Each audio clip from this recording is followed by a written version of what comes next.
Buenas noches. Podemos dar inicio a la charla.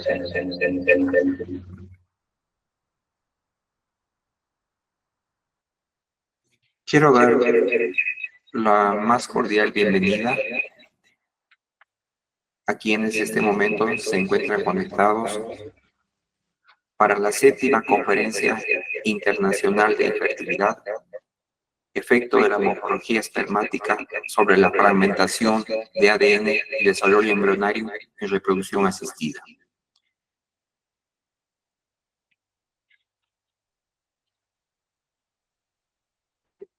Para los participantes que deseen obtener el certificado de asistencia, el enlace se compartirá después de la exposición del Dr. Lionel y se encontrará en el chat.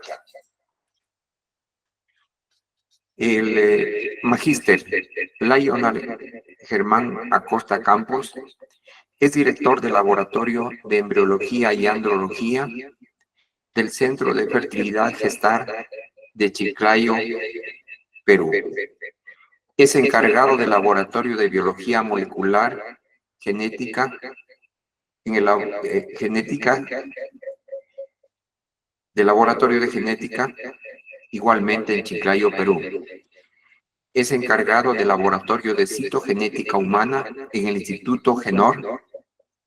Es director académico del Instituto GENOR, director del laboratorio certificado por la red LARA. Es embriólogo clínico y andrólogo clínico certificado por la red LARA. Es profesor de diferentes cursos que se han impartido por GENOR y otras instituciones. Es máster en base teórica y procedimientos de laboratorio en reproducción asistida por la Universidad de Valencia, España. Tiene además una maestría en biología molecular y bioquímica por la Universidad Pedro Ruiz Gallo de Lambayeque, Perú. Es biólogo genetista, biotecnólogo por la Universidad Nacional Mayor de San Marcos de Lima. Es autor de innumerables publicaciones que serían muy largo enumerarlas. Desde la primera publicación en 1986 sobre el impacto de la morfología de los espermatozoides en la tasa de fecundación y embarazo en reproducción asistida por Kruger y colaboradores, esta observación impactó la investigación en este campo. Estos estudios fueron producto de una observación en Sudáfrica y luego en Estados Unidos.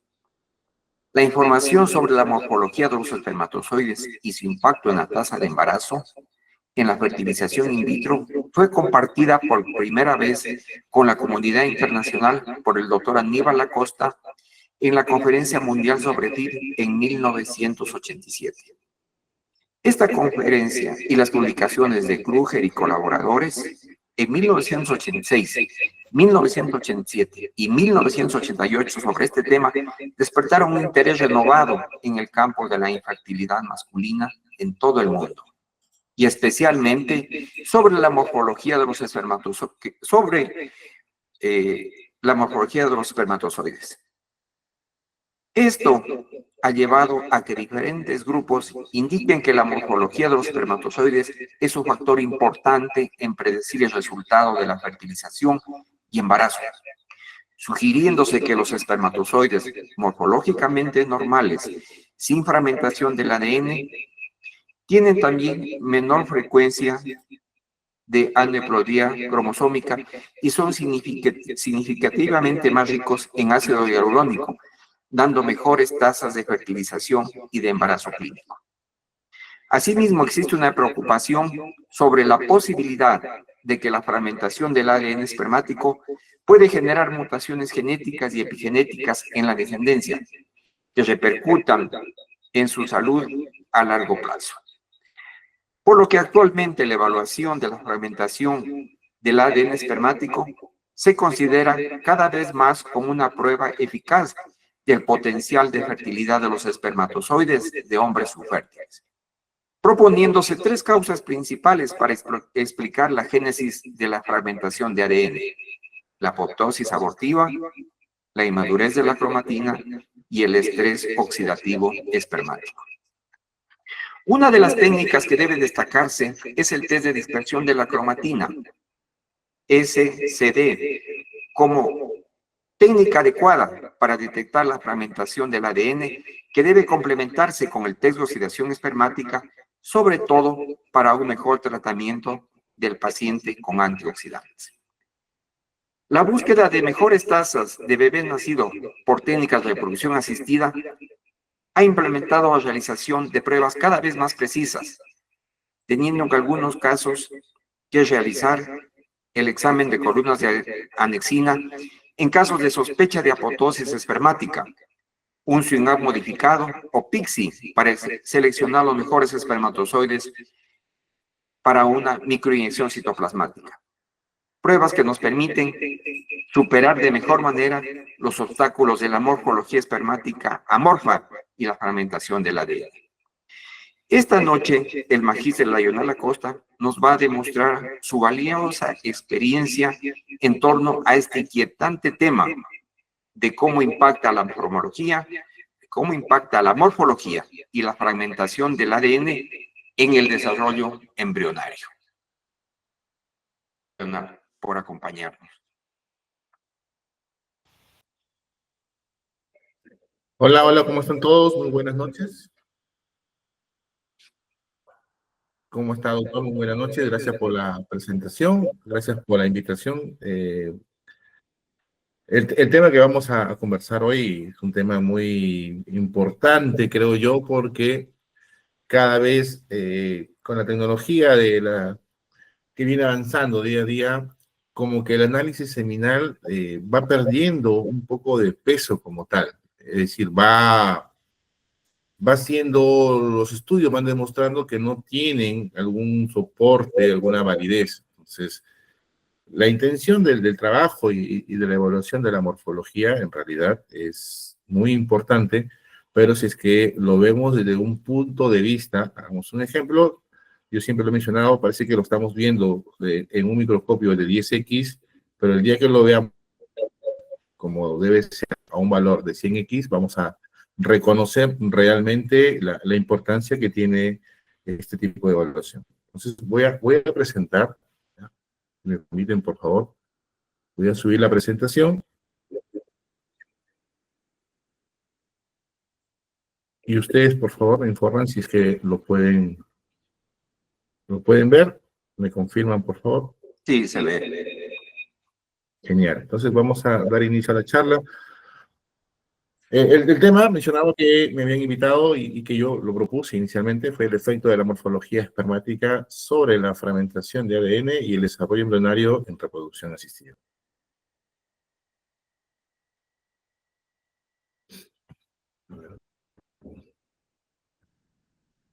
Perfecto. Básicamente, los temas que vamos a ver en esta presentación es introducción, morfología espermática, índice de múltiples defectos espermáticos, la correlación con el índice de fragmentación de ADN, correlación con las técnicas de reproducción asistida, actualmente los microRNA que están en moda, la correlación con ellos, y qué nos llevamos a casa y las discusiones para poder conversar. Ok, ¿qué nos dice la OMS? La OMS recomienda reportar la morfología espermática en el análisis de semen, ¿no? Esto mediante el estudio del espermograma. Sin embargo, las publicaciones científicas, los estudios retrospectivos que se vienen dando, ¿no? Mencionan que su utilidad clínica y su valor pronóstico de la morfología espermática es aún muy debatido. Entonces, la pregunta que le hago a ustedes es, ¿qué opinan sobre eso? ¿Realmente la morfología tiene un valor real para poder tomarlo en cuenta y decidir qué técnica de reproducción asistida es la que voy a realizar? Si es que la morfología realmente tiene un valor para que yo pueda decidir, o el médico pueda decidir si el paciente hay que hacerle una fragmentación, o realmente estamos haciendo un estudio en el cual no tiene ni un valor clínico ni un valor pronóstico y lo estamos haciendo más por recomendación de la OMS ¿no? Que nos solicita hacerlo y no como para que el paciente pueda o el médico pueda tomar decisiones en cada caso. Perfecto. Vamos a empezar definiendo la infertilidad. Todos sabemos que infertilidad se denomina una pareja que viene intentando tener un bebé ya por 12 meses sin tener protección alguna y no ha podido lograr el embarazo. Esto siempre y cuando la mujer sea menor a 35 años. Una mujer mayor a 35 años con solo 6 meses, ya sospechamos que tiene infertilidad. Ahora, saber realmente de quién es la responsabilidad de la infertilidad es variable. Entonces, vas a encontrar reportes que hay 30%, 40%, pero en conjunto hay que recordar que la infertilidad afecta al 15% de las parejas en edad reproductiva. Estamos hablando de una de cada 6 parejas que están buscando tener un bebé es la que sufre infertilidad, y de ellos, el 50% de los casos se debe a un factor masculino. La OMS, mediante sus manuales, y estamos en este manual a partir del año 1980, nos viene brindando las pautas, los seguimientos, cómo nosotros deberíamos evaluar la calidad espermática para que nosotros podamos brindar el mejor diagnóstico, ¿no?, al paciente. ¿Me confirma si se ve la pantalla, por favor?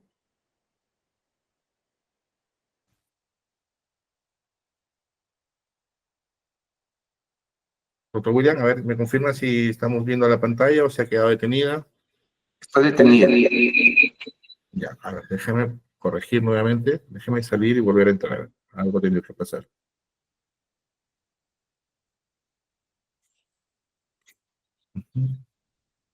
Cosas que pasan cuando uno está en vivo, así que vamos a ver.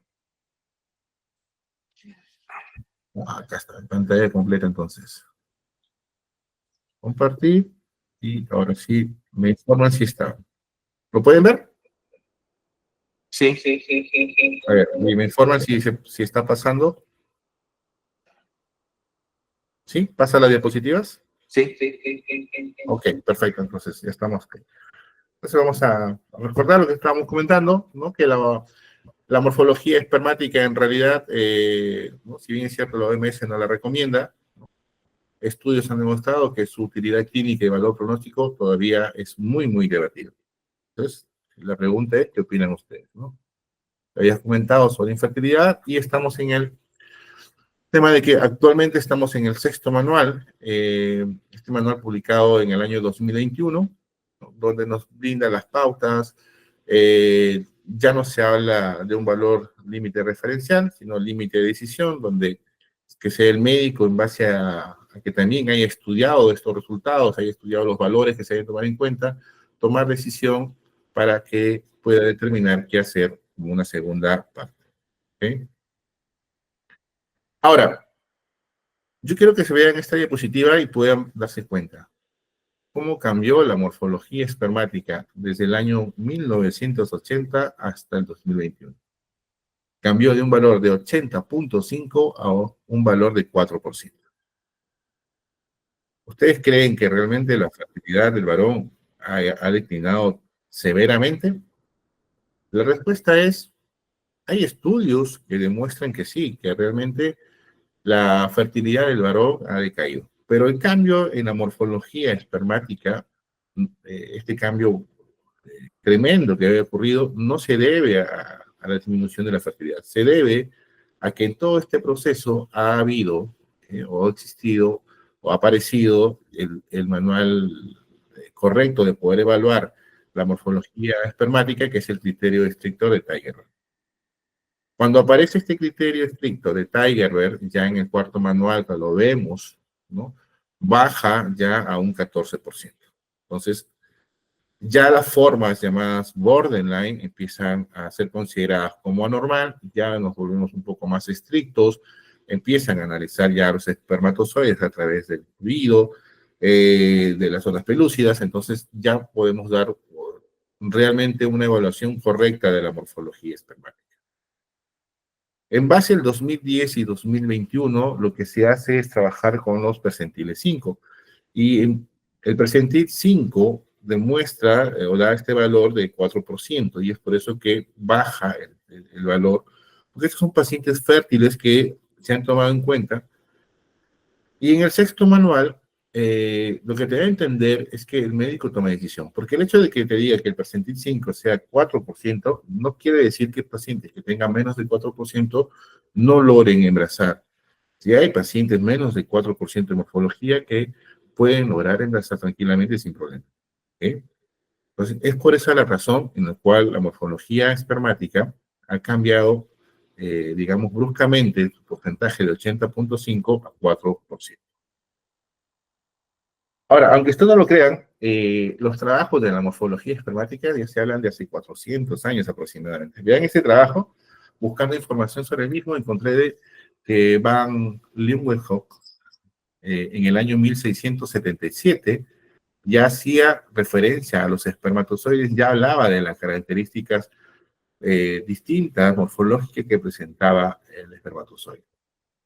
Pero no fue hasta los años de 1950 donde los primeros trabajos empiezan a aparecer en poder tratar de distinguir, dependiendo de la morfología espermática, a los pacientes que eran fértiles o fértiles. Entonces, este trabajo de Page y Holding, ¿okay? Vean los valores de la cabeza del espermatozoide.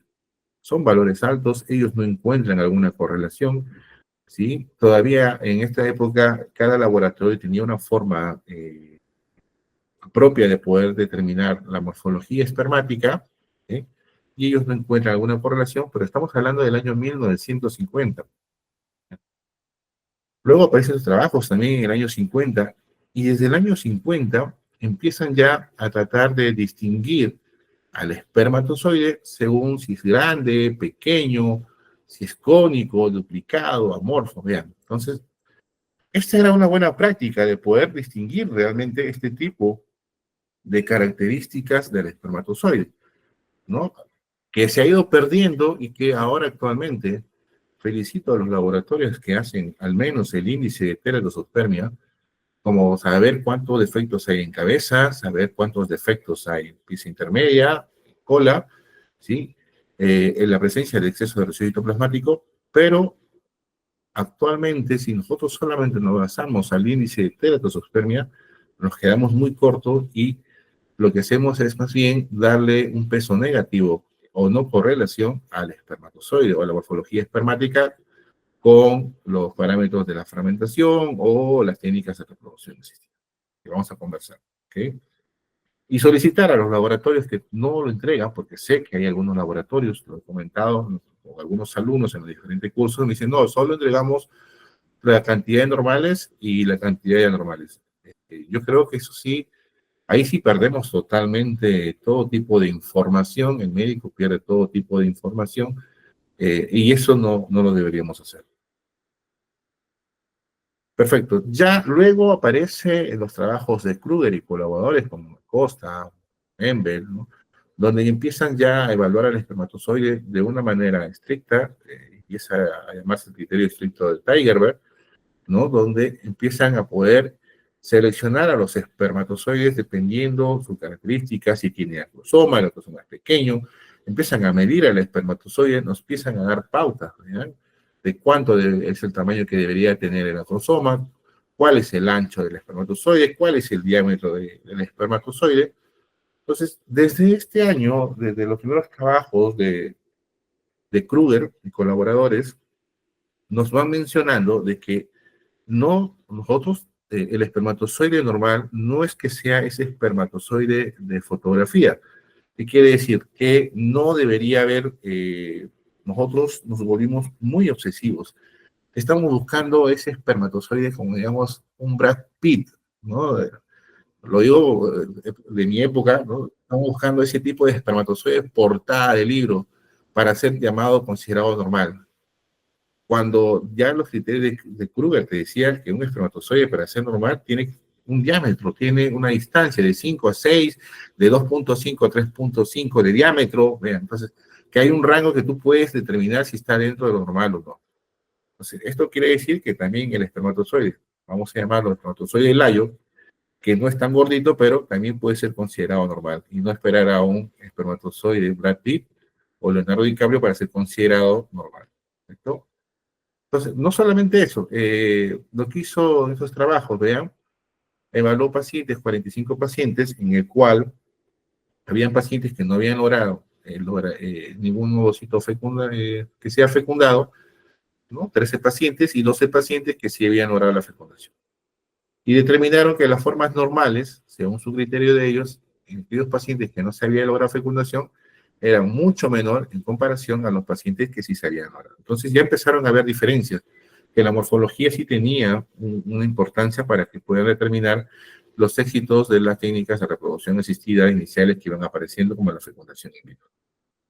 Entonces, luego ya empiezan a dar los trabajos de Kruger y colaboradores con Membel, con Rolf Membel, empiezan a determinar ya las pautas reales, publican en el cual dicen cómo debería ser un espermatozoide normal, cabeza lisa, un acrosoma definido entre 40 y 70%, no debe haber defectos en cuello, ni pieza intermedia, ni cola, las gotas citoplasmáticas no deben ser más de la mitad de la cabeza del espermatozoide, y cambian la idea de que estos espermatozoides llamados borderline sean considerados normales. A partir de ahora se van a llamar anormales. ¿Y cuáles eran esos espermatozoides realmente borderline considerados normales? ¿Ya? Esos borderline era cabeza redonda, ¿ya? Pero con acrosoma normal. Aquellos que tenían forma de B, también antes eran considerados normales. Aquellos que tienen como una proyección o un cuellito, vean, también eran considerados normales. O aquellos que eran irregulares o tenían ondulaciones, les faltaba un espacio, también eran considerados espermatozoides normales. Entonces, estos, a partir ya de los criterios estrictos de Kruger, pasaron a ser considerados como anormales.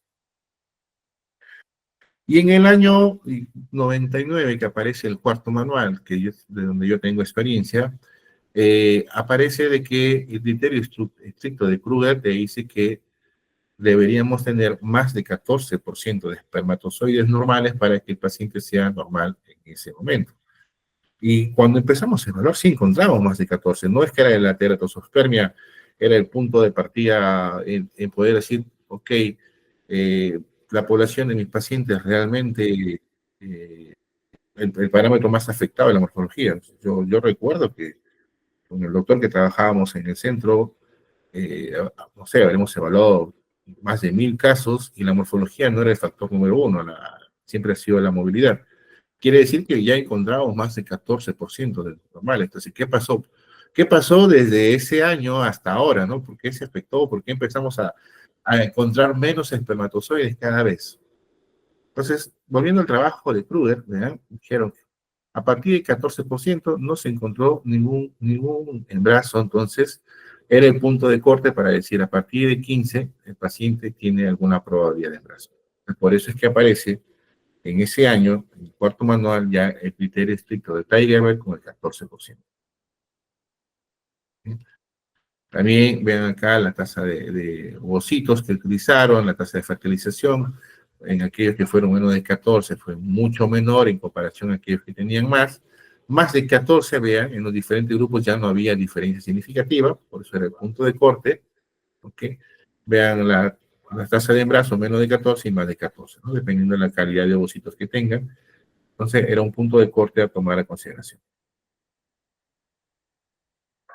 Membel también publica y te empieza a dar las características sobre la morfología espermática. Y este cuadro me encanta y quiero que ustedes lo puedan llevar a casa, donde Membel te dice las características, cuánto debería medir la longitud de la cabeza del espermatozoide, cuánto debería medir el ancho del espermatozoide, y te pone un círculo, vean, donde te dice, ok, desde acá a acá, vean la cabeza del espermatozoide, este es considerado normal. ¿Okay? Y de acá, vean, la longitud de acá hacia acá, son considerados normales. Todos los espermatozoides que están dentro de este círculo deben ser considerados normales. Entonces, creo que nosotros confundimos realmente el término estricto, el criterio estricto. Creemos de que al tener este término criterio estricto, deberíamos encontrar a ese espermatozoide, insisto, de fotografía. Cuando uno empieza a revisar, te dice, el espermatozoide tiene que tener de este punto de 3 a 5 micrómetros de longitud y de 2 a 3. Es decir, hay un espacio que uno puede tomar y considerar a los espermatozoides dentro de los demás. ¿sí? Al volvernos estrictos, ¿qué es lo que sucede? No digamos decirlo, al volvernos obsesivos, es el término de poder tener a ese espermatozoide normal, va a llevar a que consideremos casi todos anormales y por ende, en los estudios cuando empezamos a revisar las publicaciones, van a decir, mira, la morfología no tiene ningún valor predictivo porque acabo de hacer una in vitro o una ICSI con 0% y los resultados me dieron como si tuvieran 5 o 10%. Claro, te va a salir lo mismo porque nosotros, los que estamos en laboratorio, hicimos una mala evaluación. Clasificamos espermatozoides normales como anormales y por ende los resultados van a decir de que no tiene ni un valor predictivo. ¿Está bien? Vean el trabajo de Mendel. Ya Mendel nuevamente insiste en que deberíamos nosotros determinar cada anomalía que pueda presentar. Amorfos, grandes, pequeños, elongados, duplicados, defectos, ¿no? La cabeza normal, pero defectos en la cola, pieza intermedia, enrollados, ¿no? Cuellos doblados, angulados, irregulares, la presencia de residuo citoplasmático o solamente la presencia de cabeza. Entonces, la idea de evaluación, esta evaluación de poder hacerlo, es mucho más importante de lo que ustedes se pueden imaginar. Porque no es lo mismo poder evaluar dos pacientes que realmente, que a pesar de poder tener, sean normospermicos ambos, uno de ellos tenga un dominio en un tipo de espermatozoides anormales, por ejemplo, los elongados o los amorfos, y el otro es normospermico, pero tiene un porcentaje normal, menor de 15, 20% de cada una de las características, que te lleva a pensar que tranquilamente no hay ningún efecto negativo. ¿Okay? Y es por eso que, imaginemos, tenemos a los dos pacientes, uno con un dominante en relación a la morfología espermática, y este dominante puede tener efecto negativo en relación al ADN, a la fragmentación, a mutaciones, a la cantidad de ARN mensajeros, a la cantidad de microRNA. Entonces, hay una gran cantidad de efectos que puede tener y que puede estar correlacionados con la calidad espermática normal. ¿Okay? Sí mismo, vean, en estos estudios de Mendel, además de eso, empiezan a ver, tomar espermatozoides a través del moco cervical y encontrar espermatozoides, como pueden observar en esta imagen, que es muy importante porque son las primeras imágenes de espermatozoides en moco cervical, donde empiezan a ver cuáles son las características normales que puedan tener espermatozoides. En base a esto es donde se saca realmente las características. Y además quiso determinar si es que en diferentes laboratorios, con diferentes personas, andrólogos, se podía mantener esta evaluación. Y ellos hicieron sus controles y determinaron que realmente había una posibilidad de que esto se pueda transmitir a los diferentes laboratorios y se pueda utilizar. Y la pregunta que nos hacemos ahora, ¿y qué pasó? ¿Por qué en ese tiempo sí se podía y ahora no? ¿Por qué el laboratorio número 1 que está en Argentina lo evaluó de una forma, el laboratorio número 2 de México de otra forma, el de Ecuador distinto y el de Perú distinto? ¿Por qué no hacemos controles externos entre laboratorios donde los directores nos podemos sentar? Es un proyecto que ya lo tenemos con unos amigos, incluido con Pedro Cuapio, Freddy Mejía, Arturo Carrete, Luis Gallardo, ¿sí?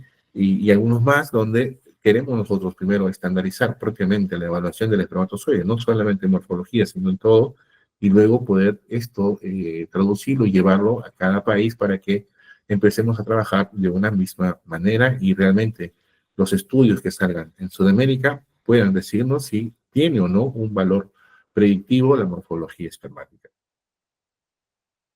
Entonces, acá tenemos un cuadro donde empiezan a ver las características, cómo va cambiando las características desde el segundo manual. Vean donde acá todavía las formas borderline eran consideradas normales, ya en el tercer se considera normal, ya en el cuarto realmente todo es anormal, las borderline, las características, las mediciones que van haciendo.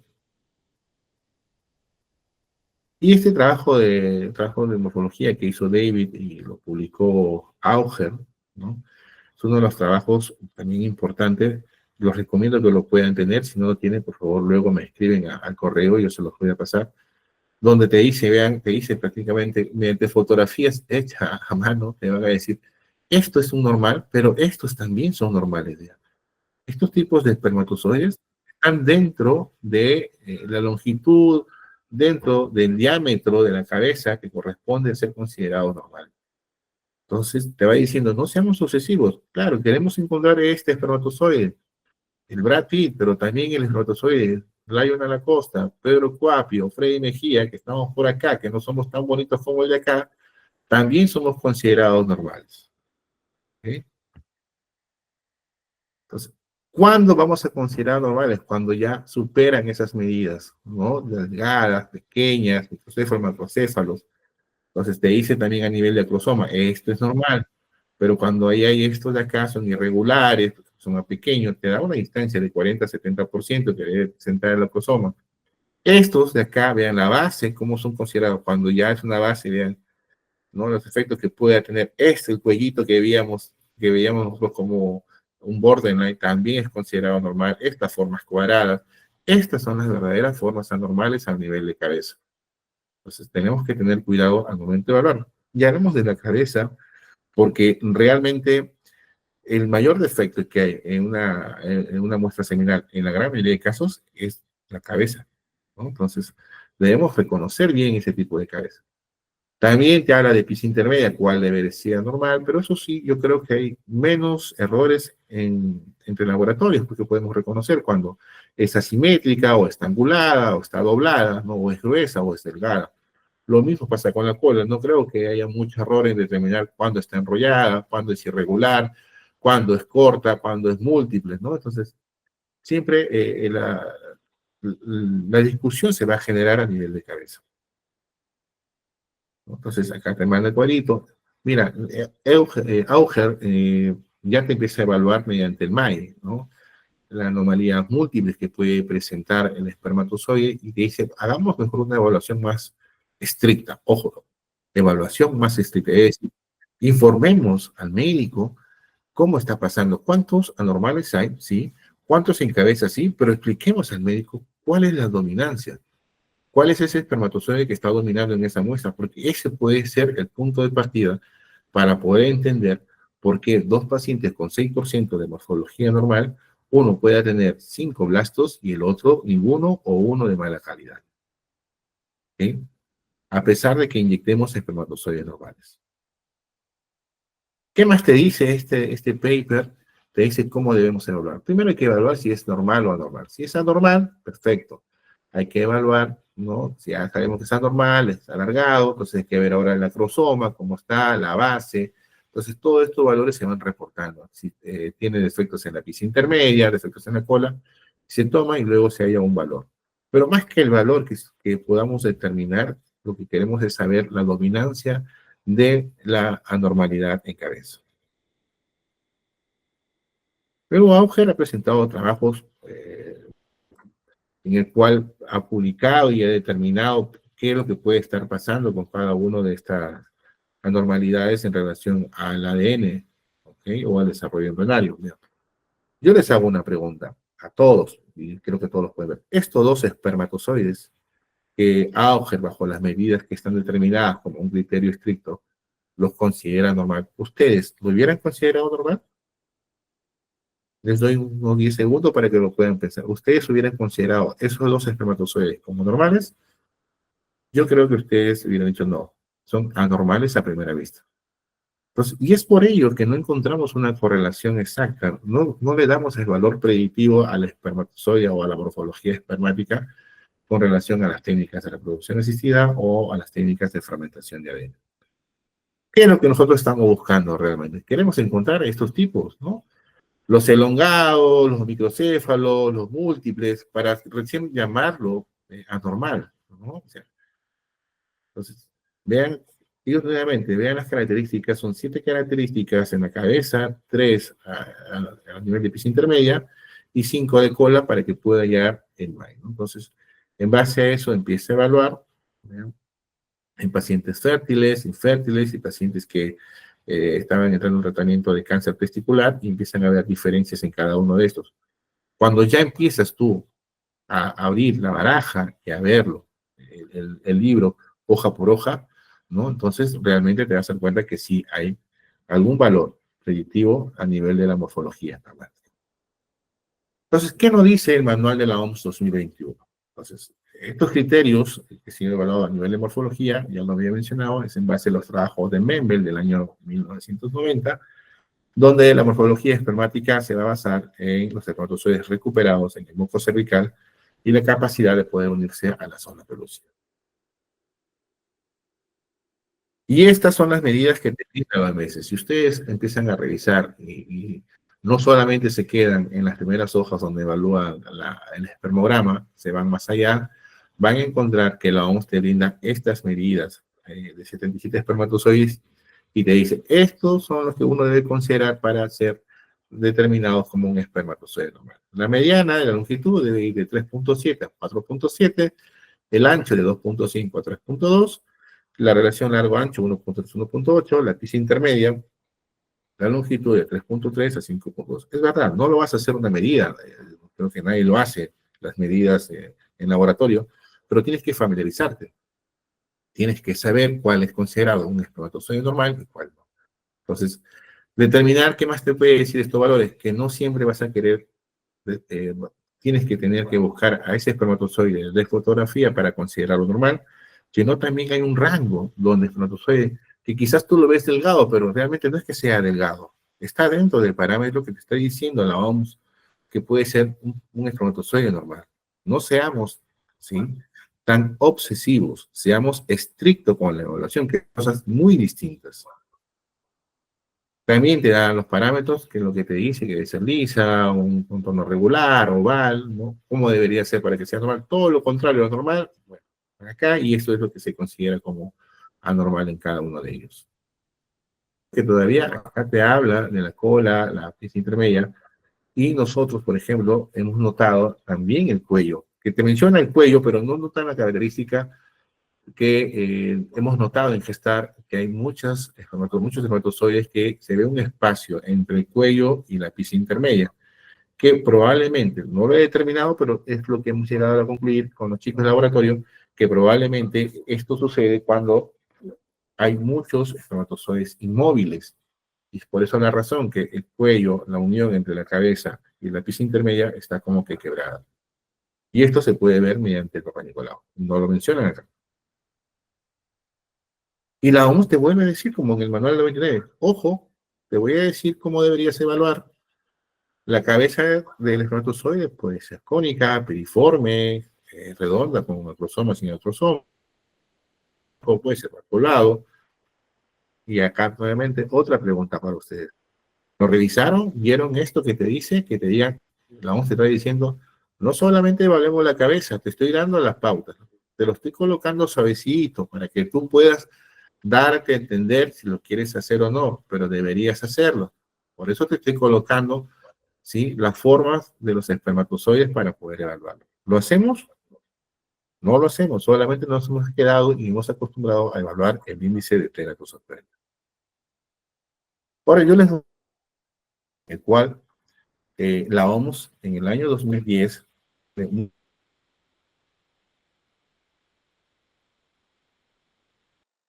muchas fotitos y ahí pueden revisarlos, ¿ya?, para que vean cuál es.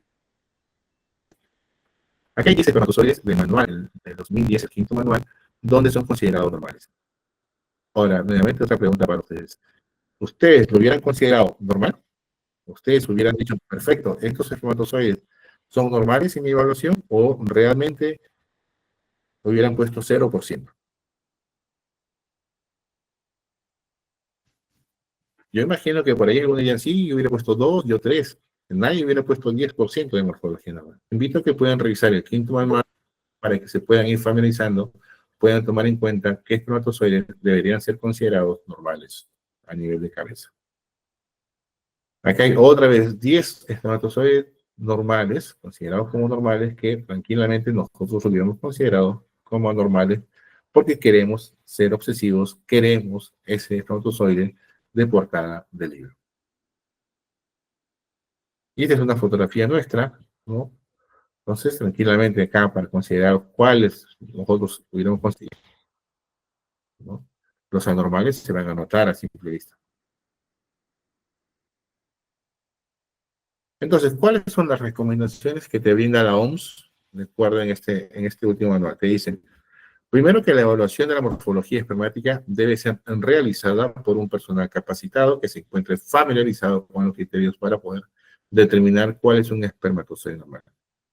Si bien es cierto, este manual empieza diciéndote de que la intención es que no solamente los centros de fertilidad sean los lugares donde se puedan hacer un espermograma, un análisis seminal, ¿sí? Te menciona esto la OMS, ¿no? Pero hay que tener en cuenta que la capacitación del personal de laboratorio demanda de mucho tiempo.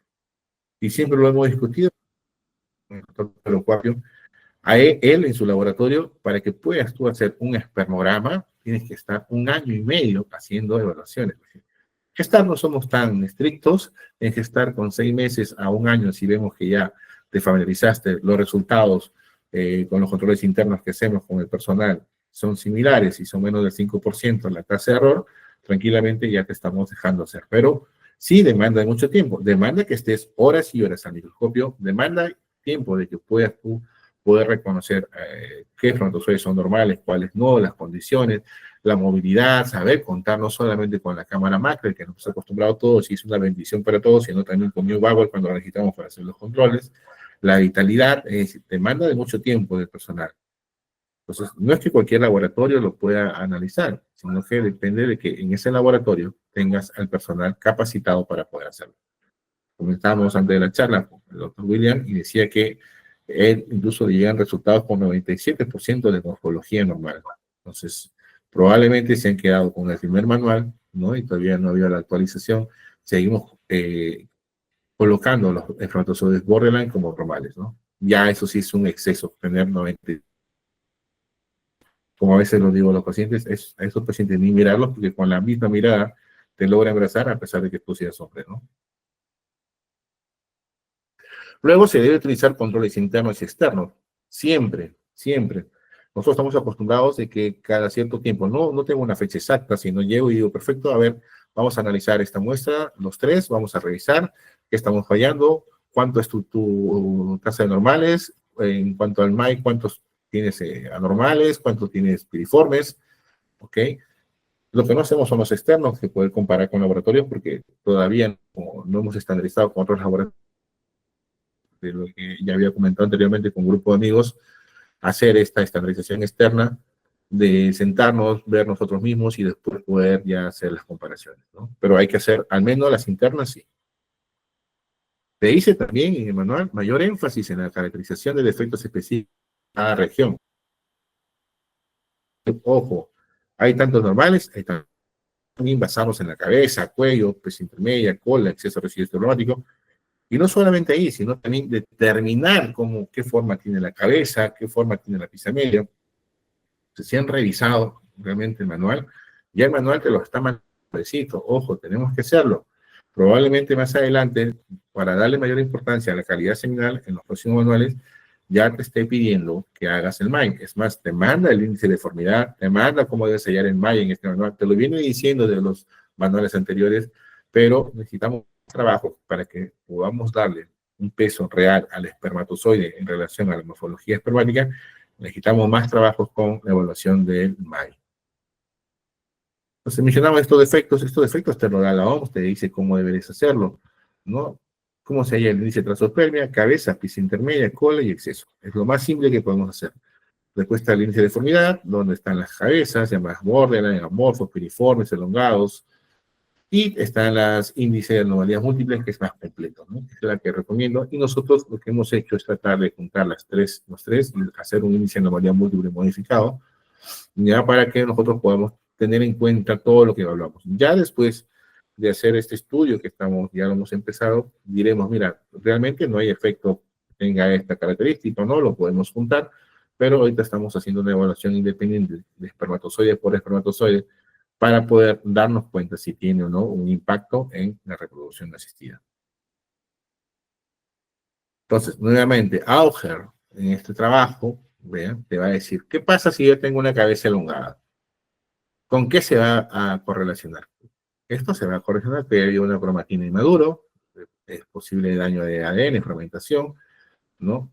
Si es que alguien inyecta este tipo de espermatozoide, probablemente haya una desventaja en el desarrollo embrionario. ¿Qué pasa cuando son delgados? ¿No? También dice qué es lo que puede estar pasando, casi siempre la fermentación y la cromatina inmadura. ¿Qué pasa si es un macrocéfalo? Esto ya está muy estudiado, que empieza a tener, a aumentar las aneuploidías, ¿no? Porque empieza a haber diploidías de los cromosomas. En los casos de cabeza múltiples también, los anormales, mira, posibles desventajas en la interacción con el gameto, en la región acrosomal, ¿no? Que no actúa, el acrosoma pequeño, anormal, que no tiene una reacción acrosómica normal, una posible desventaja en la interacción con el ovocito y desarrollo embrionario. La presencia de exceso de residuo histoplasmático, que es un espermatozoide inmaduro, que realmente no ha cumplido la modulación correcta, es por eso que este citoplasma no se ha eliminado, ¿no? Y posibles desventajas en hacer, va a generar mayor cantidad de arroz, llevando y todos entendemos que esto puede llevar al desarrollo embrionario normal, ¿no? La pieza intermedia, delgada, ¿no? Que es reducida la formación de ATP o casi nada. La que está quebrada también. Entonces, cada una de las características que menciona en este trabajo están relacionadas con la fragmentación de ADN y con el daño en desarrollo embrionario. Ahora, lo más probable es que ustedes me van a decir, está bien, pueden tener todo eso, ¿no? Pero yo jamás voy a tomar uno de estos espermatozoides para inyectar, sin duda. Creo que nadie está loco de poder tomar un tipo de estos espermatozoides para poder inyectar. Entonces, nosotros creemos de que no es tanto de que tomes este espermatozoide, sino recordar que los espermatozoides vienen de una espermatogénesis en general, va a producir espermatozoides, pero el hecho de que haya una mayor cantidad, es lo que queremos nosotros, y te voy a explicar luego, creemos que el hecho de que haya una mayor cantidad de espermatozoides con una característica dominante, ya sea elongados, delgados o amorfos, todo esto va a llevar a que también aquellos espermatozoides que sí se formaron normales de esa espermatogénesis, no solamente sean normales, sino que están arrastrando algún defecto interno, ya sea expresiones de microRNA, RNA mensajeros, proteínas, no sé, mutaciones, fragmentación, está arrastrando todo eso porque viene de una familia de espermatozoides donde hay un dominante y ese es el efecto. ¿Okay? Ahora, están los efectos llamados monomórficos, que probablemente en esto nadie va a discutir. Todos sabemos que los globos opérmicos, macrocefalia, defectos en la cola, ¿no? Que ya está muy estudiado, que hay muchos genes que interactúan. Esto sí o sí son problemas que van a ir. Si usamos estos tipos de receptores, vamos a tener problemas en el desarrollo embrionario. Esto nadie lo va a discutir. Las discusiones van a aquellos que encontramos una gran variedad de formas, ¿no? En la lámina a evaluar, ¿no? Esto es estudiado, hay una gran mutaciones puntuales.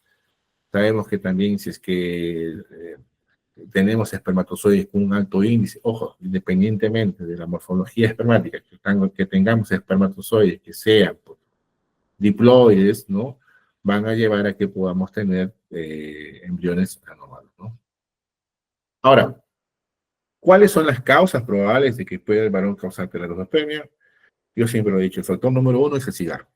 Para mí, yo he tenido pacientes que vienen informados de que fuman una cajetilla de cigarros a más, y yo no encuentro espermatozoides, encuentro ITs ahí en la muestra seminal. Son espermatozoides con una gran cantidad de deformidad y de hecho que llevan a daño. Ahora, no todos los pacientes fumadores van a responder igual. No es una regla de 100. Hay gente que fuma y tienen espermatozoides muy bonitos y no hay defectos. Entonces, hay que tener cuidado con eso. De acuerdo al alcohol, va a depender qué tipo de alcohol. El cannabis también está, hay muchos trabajos que puede estar llevando a afectar esto, la cantidad de arroz, las infecciones, varicoceles y el factor genético. Entonces, ya entrando a la etapa de relacionar estos espermatozoides, ya hemos hecho un preámbulo de cómo deberíamos evaluar correctamente, ¿no? Este trabajo, por ejemplo, en el año 2017, evaluaron pacientes que tenían 0% de morfología normal. De 24 pacientes con 0% de morfología normal, 7 de ellos pudieron lograr embarazar a su esposa sin utilizar ninguna técnica. Y de estos 7, al menos 6 de ellos lograron un segundo hijo. Entonces, ellos en sus estudios demostraron no hay un valor predictivo de la morfología, no tiene nada que ver. Entonces yo dije, bueno, vamos a ver cómo lo evaluaron.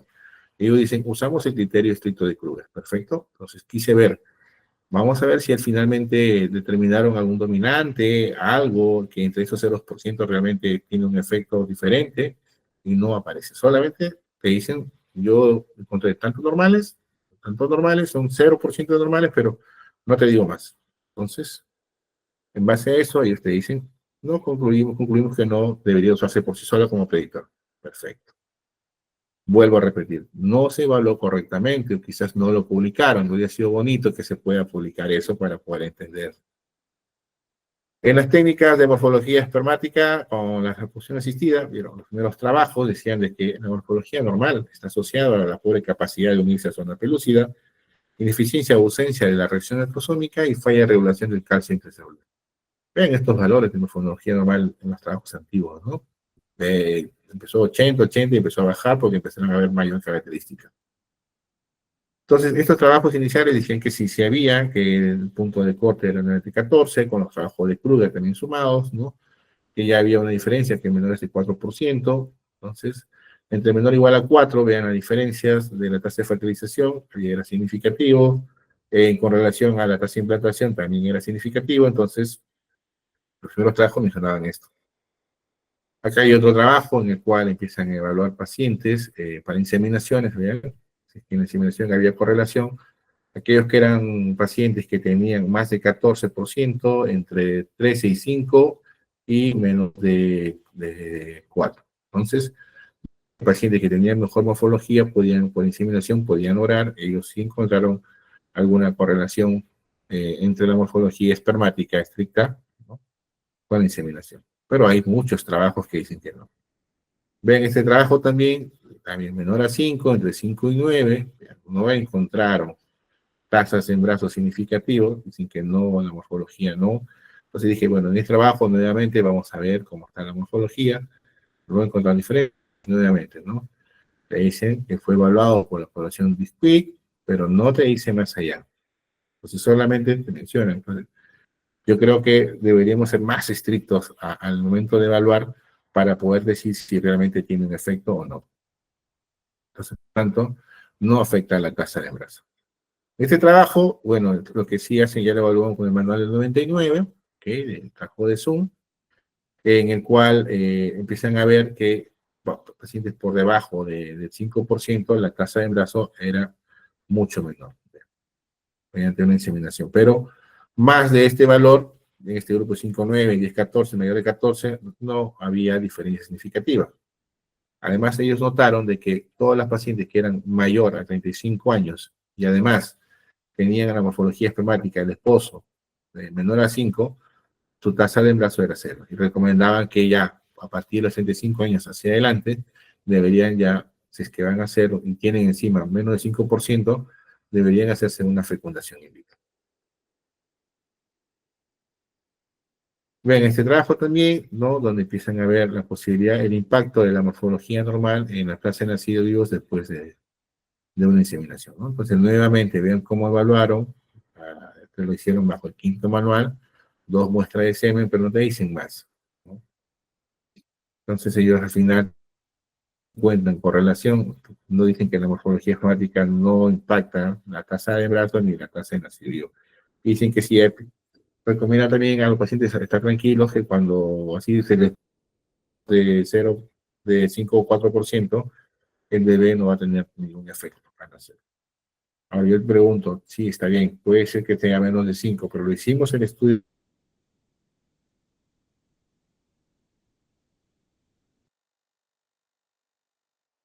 La fragmentación, yo lo he hecho también en laboratorio, tengo un trabajo, no lo he colocado en la presentación, pero cuando aumenta también la morfología, la tasa de morfología normal empieza a aumentar. Pero estos datos, cuando hacemos estadísticos de esta forma, hay que tener mucho cuidado. Mucho cuidado, ¿por qué? Porque hay que decir también cuántos, por ejemplo, de estos pacientes, si bien es cierto la media es 5,3, cuántos de estos pacientes pueden tener por encima o por debajo de 10, 12, 14, o por debajo 4, 3. Entonces, para poder entender también cuál es el valor, ¿sí? Si bien es cierto lo puede presentar, pero no podemos ver que sí existe diferencia significativa, pero nos quedamos cortos con esa información. ¿sí? Acá hay un trabajo también con la fragmentación de ADN, vean, donde determinan que en estos pacientes que ellos evaluaron, la característica más común, ¿no?, entre pacientes normales, vean, infértiles, era de que había mayor cantidad de espermatozoides amorfos, ya casi bordeando que realmente existía diferencia significativa, vean, 0.051, ¿no? Pero no alcanzó, entonces al hacer ya por separado, vieron que no había diferencia significativa, por ahí la cabeza redonda tenía o no algún tipo de correlación, pero normal, en el análisis seminal no está relacionada con la integridad del ADN, no hay correlación. Acá lo mismo, vean, hemos puesto más trabajos que no hay correlación para que puedan ver que hay bastante controversial, y esto hace de que la morfología normal pierda la importancia, ¿no? En este tipo de pacientes lo que hacen es separar a la donante en dos, o sea, si tuvieron 12 óvulos, 6, inyectaron a 6 con pacientes que tenían 0% de morfología, al otro más de 1, y al final tampoco encontraron diferencia significativa, diciendo de que haciendo ICSI no debería por qué afectarse. Es un trabajo que también me gusta, ¿ya? Porque acá sí evalúan ellos, vean. Ellos sí evalúan cuáles son las dominancias. Ellos determinan que en la morfología las cabezas elongadas eran dominantes y que sí tenían un valor predictivo. O sea, no es que ellos hayan utilizado espermatozoides para inyectar elongados, no. Pero el hecho de que ya había una dominancia en cabezas elongadas, sí había un factor negativo en la tasa de fertilización. Entonces nos lleva a pensar de que al tener dominancia de una característica anormal propia, pueda llevar a pensar que a pesar de que tú estés escogiendo a la espermatozoide normal, el hecho de que viene de una familia de elongados, ya viene afectado en algo. ¿Sí? Entonces vieron que la cabeza morfa sí había correlación con la fragmentación, y vean, acá está, las cabezas elongadas. En la población de pacientes, ojo que estos no fueron inyectados, o sea, no cabezas elongadas, anormalidades cromosomas, no. En pacientes que tenían una población dominante de elongado, su tasa de fecundación era más baja, a pesar que inyectaron espermatozoides normales. Perfecto. Entonces, acá también otro trabajo muy grande, en Su, donde determinan para ver si en tanto en FIP o ICSI, vean la cantidad de casos, vieron que haciendo por debajo del 4%, sí había alguna correlación con la calidad embrionaria haciendo FIP, pero cuando hacían ICSI no había ninguna correlación. Entonces dan como conclusión un valor predictivo bajo. Este trabajo, Coban sí determina que realmente la morfología normal está relacionada con la tasa de aneuploidías. Vean, a menor calidad morfológica, la aneuploidía era mucho mayor, 62.2, y cuando era, vean, 5 pacientes, 27% de aneuploidía. Entonces, ellos sí encuentran alguna correlación. Entonces, los trabajos son variables, ahí dicen que sí, dicen que no, y eso lleva a pensar realmente de que no tiene un valor predictivo. Actualmente, ¿qué es lo que se hace? Actualmente, lo que se hace o se está tratando de hacer es tratar ya pasarnos ese salto. No verlo ya a nivel de fragmentación, sino verlo a nivel de los microRNA. Entonces, este trabajo es uno que trabaja con morfología, quieren saber si la morfología son pacientes que son teratos, zospérmicos, ¿no? Vean, grupo control normal es 10, grupo de teratos, la media es 2, perfecto. Y determinan que hay un microRNA, que es el 1099-5P, que su alta expresión, vean, lleva a pensar de que está relacionado con la calidad embrionaria. Mejores embriones cuando hay una mayor expresión. Entonces, revisando información, este microRNA es variable. Y a pensar que va a depender su expresión, su sobreregulación o sobreexpresión y subexpresión dependiendo en el momento y el lugar, que es lo que siempre se ha hablado de los microRNA, que va a depender en qué momento de la etapa de desarrollo está para poder hacerlo. Si acá está en máxima expresión, también, vean, se había determinado que en trabajos, estudios de los medios en blastocistos, vean, para que los blastocistos sean de alta calidad, ya en blastocistos, este microRNA tiene que ser subregulado o tener una expresión muy baja. Pero este mismo microRNA tiene que estar alto en el fluido para que se pueda lograr la implantación. Entonces, eso es lo bonito de los microRNA, que dependiendo de donde tú lo quieras evaluar, vamos a determinar si está sobreexpresado o está subexpresado. Hay muchos trabajos, nosotros estamos trabajando con estos Training A, 34C y el 191.5P, donde también tienen mucha correlación con la morfología. Ellos encuentran de que sí, si está presente esto, que está correlacionado con la morfología espermática, dependiendo el valor que tomes de referencia, las tasas de embarazo van a ser mejor. ¿Vean?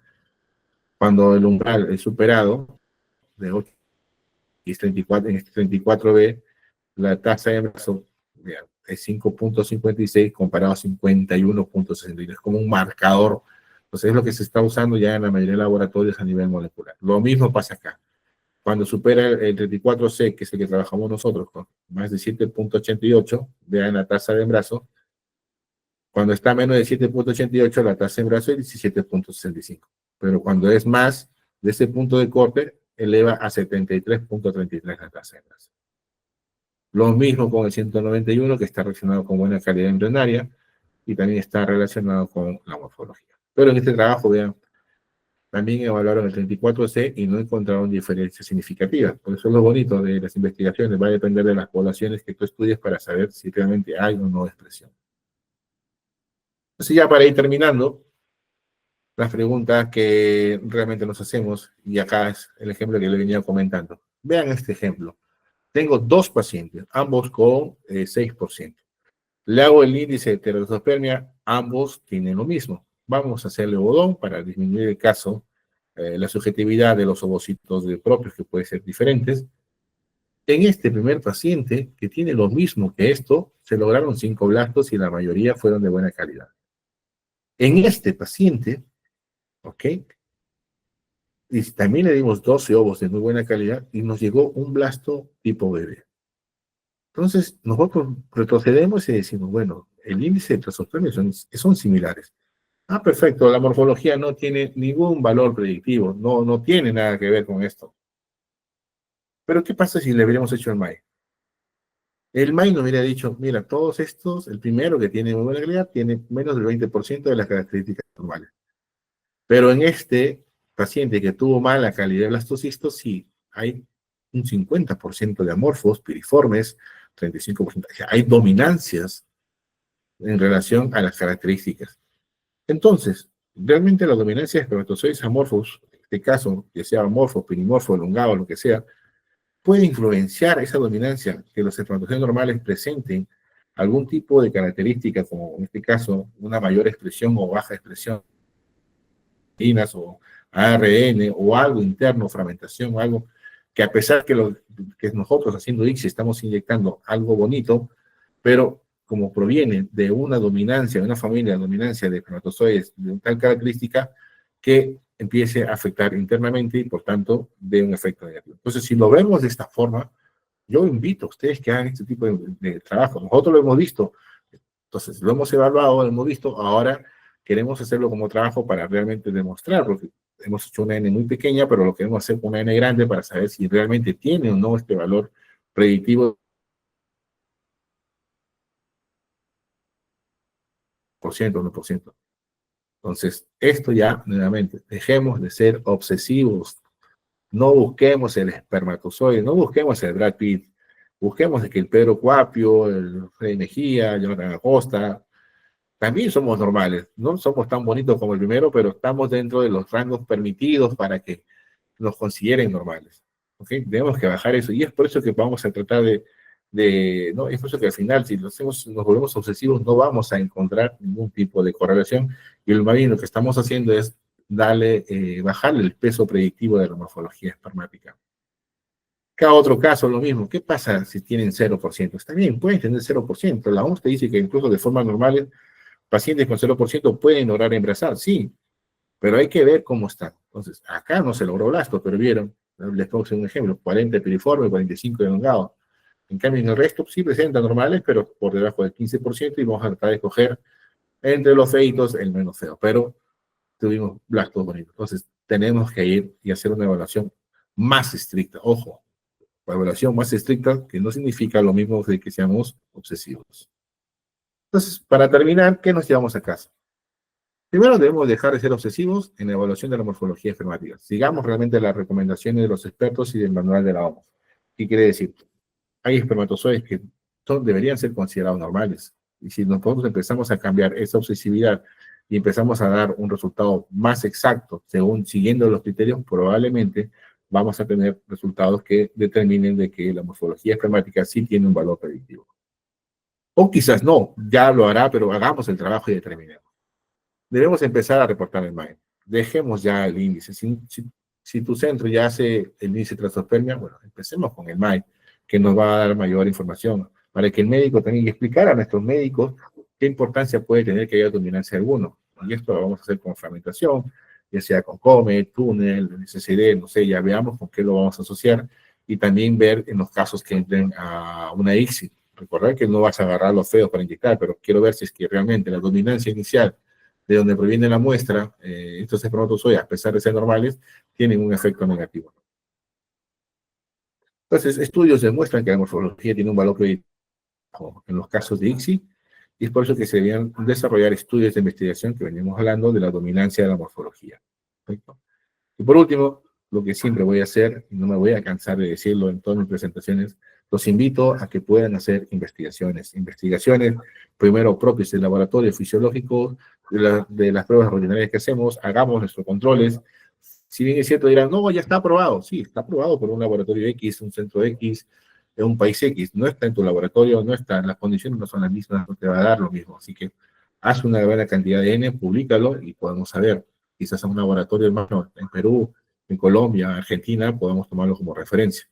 Y luego, poco a poco, ir correlacionando y solicitar a los que hay médicos acá, por favor, empiecen a invertir, como dijo mi amigo Pedro Cuapio, dejemos de comprar el nuevo carro de este año y mejor invirtamos en un laboratorio de biología molecular para que nos ayude a entender más allá de la importancia de la calidad espermática, incluyendo la morfología espermática. Y con esto me despido. Muchísimas gracias a todos por su atención y que empiecen los sillazos. Pónganme a mí. Perfecto. 144 personas actualmente en la charla. Espero que se haya entendido, espero que se haya logrado el objetivo de darle la importancia real al espermatozoide como tal. Estoy atento para poder escuchar las preguntas, discusiones. Muchas gracias, Lionel. Como siempre, muy aleccionadora su intervención, muy clara, muy puntual, ilustrativa, académica, que siempre aprendemos algo más en cada charla. Lionel, yo tengo una inquietud que quería hacerle. Claro. Hemos tenido pacientes donantes que no hemos conocido y les hemos hecho el examen. Y con oligoastenoteratos-ospermia, pacientes jóvenes.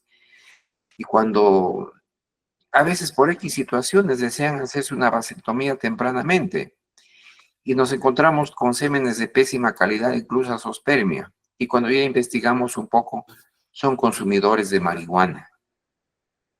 Sí. ¿Qué experiencia tienen ustedes con este tipo de Mira, sí, pacientes? ¿O son los que han venido a ser donantes? Y cuando les investigamos, consumen y realmente los espermogramas son pésimos. Sí, nosotros, por ejemplo, nos vienen chicos jóvenes, ¿okay? de universidades a querer dejar la muestra de semen para ser considerados dentro del banco de semen propio de gestar. Nosotros hacemos una entrevista, les pregunto si consumen marihuana, droga o algún tipo de sustancia. Y también hemos visto lo mismo, o sea, pacientes que al final te dicen, no, yo no consumo nada, le hacemos, son jóvenes, 20, 22 años, 25 años, le hacemos y encontramos una calidad espermática muy, muy mala, muy mala. Entonces, cuando vienen para ver los resultados, yo le digo, oye, ¿tú fumas realmente? Porque yo veo un efecto, entonces te salen diciendo sí. Sí, yo fumo marihuana, o fumé marihuana, o yo lo dejé, entonces sí tiene un efecto. Pero ahora buscar o sea, decirte realmente, yo he evaluado tanto cantidad de pacientes y lo he determinado, no. Pero hay trabajos que sí tiene un efecto negativo con la calidad espermática, ¿no? Muy bien, Daira. Muchas gracias. Está abierto el foro para que puedan participar a través del chat, enviando sus preguntas, sus observaciones, sus dudas. Aquí aprendemos todos y los colegas también de más experiencia que están vinculados, biólogas, biólogos, que están en esta charla. Sí, les agradeceríamos que nos hagan llegar sus inquietudes para intercambiar conceptos y experiencias en el manejo de pacientes infértiles.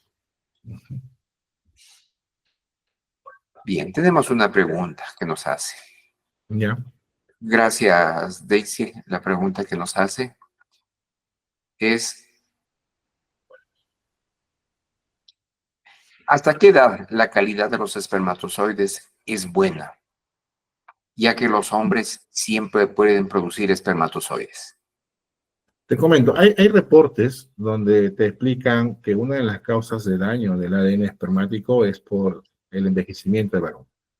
Por las mismas divisiones que va sufriendo las células espermatogénicas constantemente, ya llega un momento donde ya tiene 400, 500, 700 divisiones una misma célula y esto puede llevar a tener errores. ¿Ok? Pero nosotros en Gestar estamos justo redactando un paper. Hemos visto que va a depender mucho del tipo de paciente. ¿Qué quiere decir? Si es un paciente normosospérmico o realmente tiene algún parámetro afectado. Cuando es normosospérmico, parece que no hay ninguna diferencia significativa en relación a las edades, no hay. En relación a pacientes que sí tienen problemas, es que es otro mundo distinto y en ellos sí se ha notado de que pacientes por encima de los 45 años empiezan a haber problemas. Incluso empieza a haber una asociación casi 3 veces más con el daño del ADN utilizando la técnica del SCD. Una asociación, ¿ok? Aclarando eso. Pero va a ser muy dependiente. Todos creo que hemos tenido pacientes de 60 a 50 años con una muestra seminal que parece de un donante, y hemos tenido pacientes jóvenes de 20, 22 con muestras seminales muy, muy malas. Entonces, es variable, no es una regla, es decir, mucho va a depender también de factores externos y factores internos que pueden estar presentando para poder determinar si es que realmente hay una mala calidad espermática, ¿no? Gracias. Gueiro Camarena nos hace una pregunta. Gracias, Gueiro. ¿Cuántas vacuolas se permitiría en la cabeza para considerar normal al espermatozoide? Según el manual de la OMS, te permite hasta 2 y que no superen el 20% del tamaño de la cabeza. ¿Ok? Más de 2 ya debería haber un efecto. Y en la parte postacrosomal no debería haber ninguna. Estas son las normas que te da la OMS. Pero sabemos de que actualmente, no sé si le pasan a ustedes, o te pasa a ti, pero allá en México, después del COVID, la cantidad de espermatozoides que tienen vacuolas ha aumentado rotundamente. Entonces sería bueno tratar de ver si es que realmente fue un efecto por el COVID, ¿no? Esta vacuola, porque lo que sí he notado es que por más que tenga vacuolas, no hay daño a nivel de ADN como la técnica SCD. Entonces hay que ver si realmente tiene un valor significativo o no, ¿no? Por eso nosotros también lo tomamos en cuenta, lo estamos evaluando, y ya más adelante veremos si es que tiene o no un valor significativo actual ese tipo de vacuolas con la correlación del ADN y con el desarrollo embrionario, ¿no? Pero lo que te dice la OMS es no más de 2, que no superen el 20% y ninguna en la parte de postacrosomal. Bien, gracias. El profesor Pedro Cuapio, a quien agradecemos la pregunta, Y nos ahí viene dice, el guiazo, ¿no? ¿existe correlación de la morfología espermática, fragmentación de ADN y aneuploidías de origen paterno? Y a la vez nos indica excelente ponencia. Claro. Como te digo, no es una regla de sí. Entonces, yo puedo decir, tengo 0% de morfología normal y está afectado la mayor cantidad de neoploidías y tiene fragmentación. O puedo decir, tiene 0% y no. Entonces, el trabajo, según la literatura, hay muchos papers que te dicen sí, hay muchos papers que te dicen no. Entonces, yo creo en esto, porque en ninguno mencionan, o si hacen algunos muy pocos mencionan, yo creo que deberíamos ver esto del Mayo. Va a depender de la dominancia, de cuántos espermatozoides dominantes de una característica tienes para poder decir si realmente tiene un efecto. Si los dos tienen 0%, o uno tiene 0 y uno tiene 6%, hay que ver si realmente la dominancia de alguno de estos, estas características de la cabeza son las responsables que uno pueda llevar. Es como que yo te puedo decir, tienes 6% normales, pero tengo, no sé, un 70% de macrocéfalos. No es en realidad, sino sabemos que los macrocéfalos sí están relacionados con las aneuploidías. Entonces, deberíamos nosotros de poder analizarlas de esa forma. Entonces, si nos vamos a la literatura, va a haber mucha literatura que dice que sí, mucha que dice que no. Incluso hace unas horas tuvieron un trabajo donde realmente la morfología, la calidad espermática, sí, no estaba relacionado ni con el daño a nivel de ADN ni con el desarrollo renal. Entonces, va a ser variable. Entonces, ante esa medida, creer o no creer, mejor hacerlo, determinar en tus manos, como creas tú que sea la mejor forma de evaluarlo y lo hacemos, ¿no? Y con Perito tenemos muchos trabajos y sería un trabajo excelente para poder hacerlo con ambos laboratorios. Gracias. Agradecemos a Valeria Alexandra por la pregunta que nos hace. ¿Cómo se correlaciona los días de abstinencia, la edad y el porcentaje de fragmentación espermática? Días de abstinencia. A ver, yo he leído muchos trabajos y a veces lo he utilizado en algunos pacientes de que al tener menos días de abstinencia, si vas a evaluarlo, ¿no? Vas a tener, sí, cierto, una menor cantidad o quizás una menor concentración, pero como está menos expuesto y si el daño va a provenir del epidídimo, vas a tener un espermatozoide de mejor calidad. Entonces, normalmente, ¿qué se hace? Cuando uno pide un espermograma, te pide que tenga la OMS te dice entre 3 a 7, 2 a 7. Pero si hay un paciente que tiene un día, ¿por qué decirle que no? Tranquilamente lo podemos evaluar, no va a cambiar la calidad espermática ni el daño a nivel de ADN, porque quizás ni siquiera es un factor a nivel de epidídimo, el daño proviene de otro lado. Entonces, si está dañado o no, no creo que haya mucha dependencia del día de la abstinencia. Sí, va a haber si es que viene un paciente con 10, 15, 20 días, que es distinto. Pero si lo hace con un día, dos o tres, tranquilamente no creo que tenga un efecto negativo y nuevamente, es controversial. Habrá trabajos que sí, quizás algunos ya lo hicieron y sí encontraron, otros dirán que no, va a ser variable. Va a depender mucho de lo que encuentres en tu laboratorio y cómo lo evalúes. Gracias. El profesor Pedro Cuapio nos dice, ha observado incremento de alteraciones cromosómicas o incremento de alteraciones espermáticas, tanto de cabeza, pieza media, residuo citoplasmático y cola. ¿En qué pacientes? Nos indica, no nos indica, dice, o sea, dice, está de manera general lo dice, es Sí, pregunta. con la fragmentación, yo imagino que mencionas rato. Como te digo, hay reportes que sí, ¿no? Hay reportes que sí lo mencionan, hay reportes que no. Yo creo que mucho va a depender de cómo lo evaluaron. Hay que ver cómo hicieron la evaluación de la calidad espermática, ¿no? Entonces, si está relacionado con la astenosospermia, con la oligo. Cuando vemos oligo y hay una baja concentración, yo creo que ahí sí no hay discusión alguna. Hay muchos trabajos que mencionan que tiene todo este tipo de efecto, ¿no? Incluso los pacientes oligoastenotérato. Va a depender también de la ciudad. Justo se le decíamos, muchas veces hemos compartido discusiones donde decía, yo estoy en Chiclayo, a 27 metros sobre el nivel del mar, donde va el pescado que sale del mar, va directo a la sartén de mi casa. No estoy en una ciudad con alta contaminación como Lima o como la Ciudad de México, entonces mucho va a depender todo eso para poder decidir qué es lo que está sucediendo con el espermatozoide, ¿no? Bien, gracias por la pregunta, Angie Nicole. Nos hace esta pregunta. Un paciente de 33 años realizado vasectomía hace 2 años. ¿Su calidad de esperma seguirá normal si piensa Mm, en reversión de vasectomía? Yo creo que no. No soy médico, no tengo mucha experiencia en el mismo. Los médicos ya lo han comentado, no es que hiciste la vasectomía y ahora quiero hacerme nuevamente la reversión, voy a tener lo mismo. Yo creo que no. De todas maneras va a haber un efecto negativo. Pero ya con más experiencia lo puede hablar un andrólogo clínico o un urólogo, ¿no? Que es el campo de ellos, ¿no? No he tenido muchos pacientes como tal. Los pocos pacientes que hayan hecho esto, que son mínimo 3 o 4, las calidades espermáticas que he visto al hacerse esto no son buenas. No sé cómo estuvieron antes, ellos, pero sí tuvieron hijos antes, entonces yo quiero entender que la calidad por ahí puede estar bien, ¿no? Pero cuando los analicé después, eran muestras muy malas. Bien, tenemos un comentario de Gracias, MDAC-AHH dice, excelente, Lionel, amigo.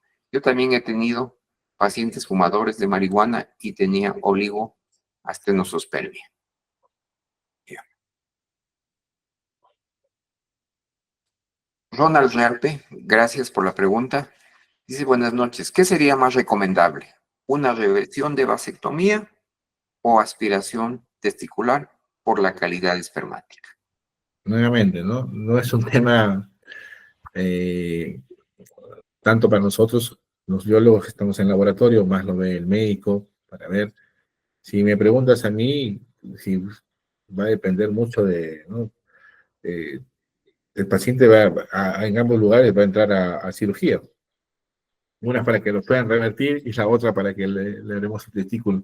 Entonces, si realmente el médico andrólogo ha determinado que sí se puede obtener una buena opción y hay una buena opción de poder recuperar espermatozoides después de una reversión, genial. Y si el médico prefiere decir, no, mejor vamos a una biopsia, nosotros no tenemos mucha experiencia en eso. Te mentiría, no tengo la experiencia. La información es variable también si uno empieza a buscar, pero no tenemos la experiencia para poder responder con certeza qué es lo que puede pasar. Bien. Agradecemos al doctor José Arias por la pregunta que nos hace. ¿Evalúan infección por anaerobios con método diferente al cultivo clásico del semen como causa de compromiso de la calidad de semen? E igualmente, quería saber, si en pacientes con alteración de motilidad y morfología está asociado a infección por HPV, No. ¿cómo diagnostican y tratan esta infección viral y si se ha visto mejoría luego de la vacunación? Ya, en primer lugar, sí, nosotros mandamos a cultivo, es el cultivo convencional, ¿no? Estamos por querer hacer nosotros mismos, ya estamos basándonos porque eh, creemos que es importante de que si queremos saber si es que hay o no presencia de bacterias, queremos saber más a nivel de espermatozoides, no del líquido seminal. ¿Qué quiero decir? De que me gustaría, lo he intentado, pero no se ha podido hacerlo con el laboratorio que nos apoyaba, centrifugar y solamente enviar espermatozoides. Quiero saber si hay bacterias pegadas en ellas, porque al final, si yo hago un gradiente swing up, voy a tratar de eliminar la gran cantidad de ellos, pero los que están pegados a la cabeza no lo voy a hacer. Entonces, el laboratorio no me ha aceptado, así que, como yo soy contreras a todo, si no me aceptas, bueno, probablemente lo puedo hacer yo. Entonces, tengo todo un grupo de trabajo, chicos muy expertos en esto, en el laboratorio de Genética Lab, donde también trabajo. Así que ellos ya están en toda la incorporación, están viendo toda la cotización para hacerlo, porque quiero hacerlo de esa forma. ¿Sí? De saber realmente, no tanto en el líquido, sino también en el espermatozoide, que es lo que voy a inyectar para hacer el AIS. Con relación al PBH, no lo hemos hecho, hay muchos trabajos que se están publicando de que sí hay un efecto negativo de la presencia del virus en el espermatozoide, pero nosotros no. O sea, no te puedo decir si hay un efecto con relación a la morfología, porque no lo observamos, no lo vemos, no es común pedir eso, más para trabajos de investigación, ¿no? Perfecto. Bien.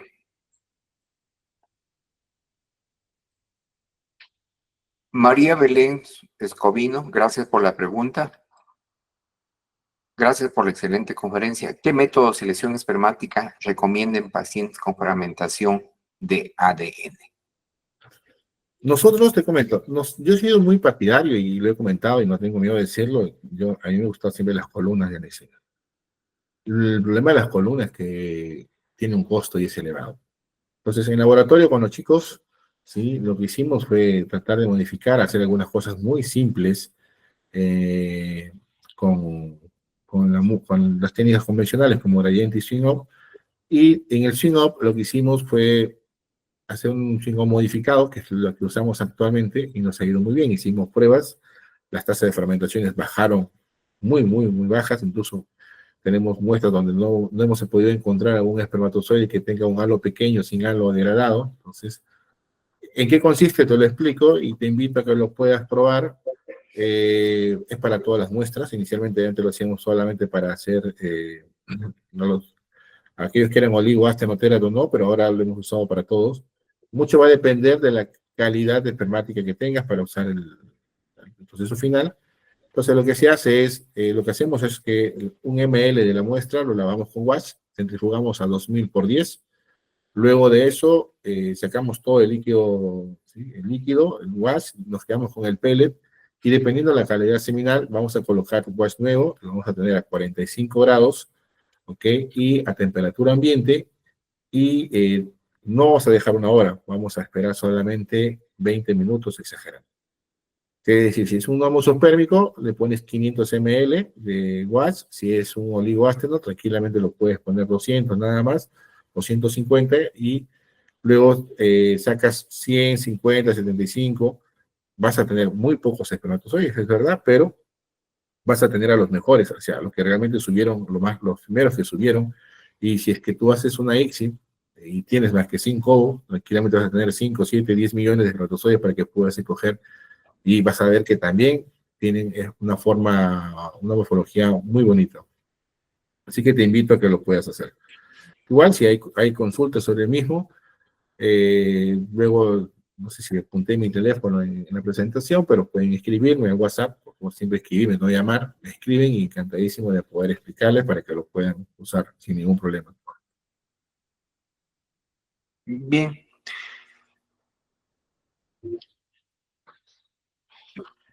Adriana González, gracias por la pregunta.